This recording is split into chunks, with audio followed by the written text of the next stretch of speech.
Hello guys and welcome back to my channel.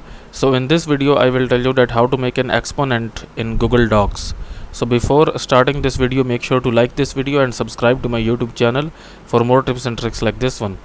So first of all, you need to search for Docs here, and then you will click on the first link here. Then from here click on go to Docs, and then basically you have to select a blank page. Okay, so just wait for it to be load.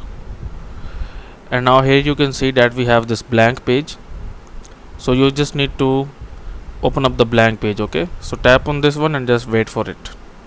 So now here you can see that it is opened up here.